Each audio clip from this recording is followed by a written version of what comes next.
What up, friends? There's been a lot of scandals lately, and today we are going to be reviewing Keembo's debut album, Scandal. This is the debut album by the Korean duo Keembo, comprised of Boa and Boyoung, two former members of the K-pop girl group Spica. Though that group has since dissolved, the duo here have kept some of the funk influences from Spica's discography, although they have dropped the R&B sound in favor of some synth-pop and electro stylings instead. The result is a varied and fresh collection of songs that have some of those synth-funk instrumentals here and there, while also combining them with some more modern synth-pop sort of aesthetics and stylings to prevent it from getting stale. I don't have lyrics for most of these, so overall I'll be talking about the vocal performances and the instrumentals.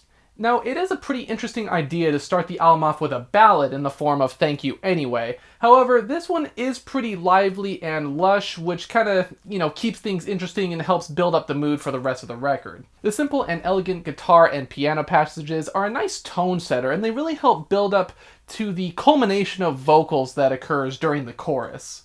The somber and skeletal beat fits this track well, giving it a sense of longing that ties it into the rest of the record. I'm not sure if the heavy synths at the end fit the song's sound overall, since they kind of clash with the other instrumentals. However, it's only in a small part of the track, so it's not too big of a deal. The lyrics are a pretty endearing tale about feeling lonely, but also finding that one person that understands you. However, you kind of push them away because you're not used to being vulnerable. It really does fit a relationship, but part of me also wonders if maybe the members here are talking about each other, in either a friendship way or whatever, because it does seem like the two are pretty close, probably pretty good friends, so it would make sense that, because they were in a former group together, that their bond is pretty strong. Inside has a great intro with those background vocals and the string segments. It has a very classic synth-funk sound that's really reminiscent of old school K-pop, which is really nice. I love that huge bass and the slick rhythm guitar. It adds such a cool edge to the track overall. It has a bit of a disco influence in the synths and general vibe of the track as a whole, and I really like how the vocals are just super clean and glide over the instrumental seamlessly. The guitar that picks up during the bridge as the vocals soar even higher was also a really nice touch. Voodoo is a really fun synth-funk track with a super catchy vocal pattern and some pretty slick riffs. It's paired with a pretty bouncy bass line, and I love how much power these vocals have over a pop song. The bass gets really crazy by the time of the second verse, almost following the vocal patterns in the background vocals, giving it some nice texture and some fun flair too. It's definitely one of the catchiest songs on this album, and I love those harmonies during the bridge. The solo tracks, unfortunately, are some of the only ones that I'm just not that keen on overall. Boyoung's solo Reflection is not bad per se, although it feels a bit empty and standard compared to everything else on the record. The beat is fairly standard pop ballad stuff with the simple drum kit and the guitar, and the fun back and forth that the duo had with each other is obviously absent here. It's still decently composed, and the bridge does add a little bit of an oomph to the song overall, but it still just doesn't stand out that much. Next up we get to 99, and this song is just pure fun. The main violin surprisingly has a lot of energy, and the sax just pairs well with the instrumental overall too. Everything is just so lively with a groovy bass line and light and airy vocals that are just super catchy to listen to.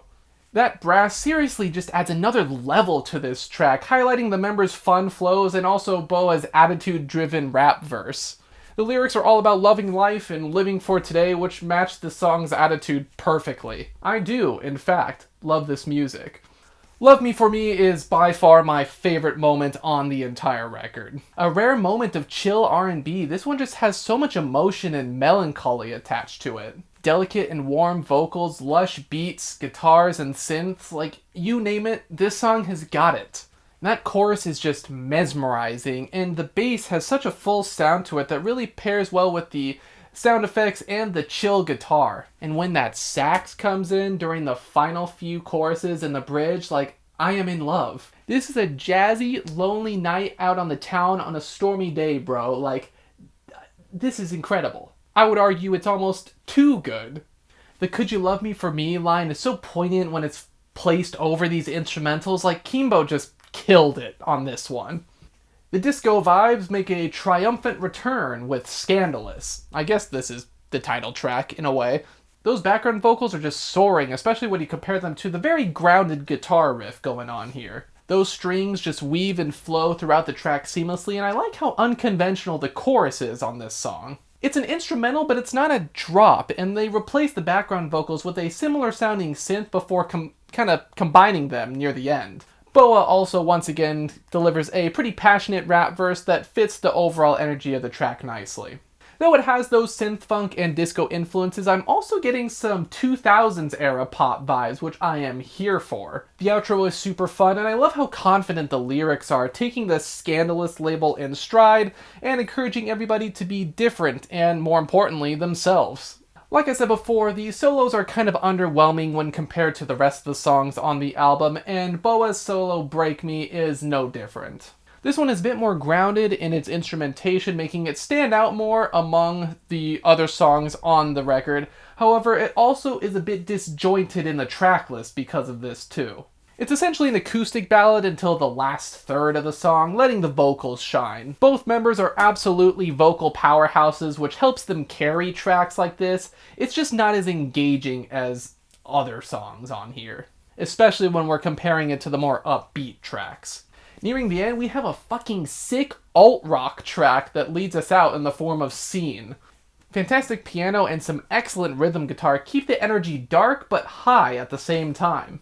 That haunting synth is a fantastic touch, and the duo's vocals are at their peak here. The chorus is such an anthem, and that guitar solo does a nice job in adding some intensity to the song overall. The sort of desperate delivery pairs well with the instrumental, and I like how they're able to tie in the sax and the groovy bass lines, but in a more subtle way. It kind of helps bring everything together with the rest of the record. The album does end on a pretty fun note, though, with Cloud 9. Like, this is classic K-pop right here.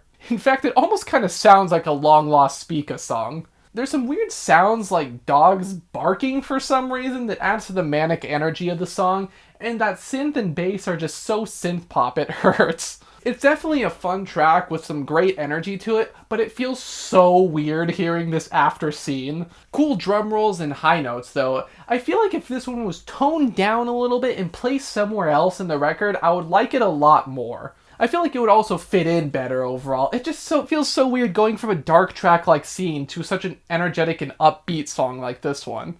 Definitely not a bad track though, just some minor nitpicks and also some weird placement decisions. Honestly, Keembo kinda killed it on this one. Fun and fresh instrumentation, some pretty cool lyrics from the little I could get from translations, and just a nice amount of variety overall. It does feel fairly disjointed though. It doesn't really matter though because each song is of such high quality. However, it really does feel like I'm listening to a collection of singles rather than a coherent record, if that makes sense. I also, again, think the solo tracks are a bit underwhelming compared to the rest of the track list. The simpler instrumentals and the lack of back and forth energy by the two members being together really kinda brings the album's pacing down a little bit, and it makes them feel a bit less fleshed out compared to all the other songs. Still though, you can tell that Boa and Boyoung are vocal veterans, and the personal touches that they add to every track just makes it super charming and fun to listen to. I'm feeling a decent 8 on Keembo's debut album, Scandal. Of course, we do have to talk about the album cover on this show, and Keembo have some weird album covers. This one has that, like, doll aesthetic to it. I think the color choices were pretty awesome on this one. I like the white space with the very vibrant violets and things like that. The doll choice, I'm not sure about. I don't know how well it fits the content of the record.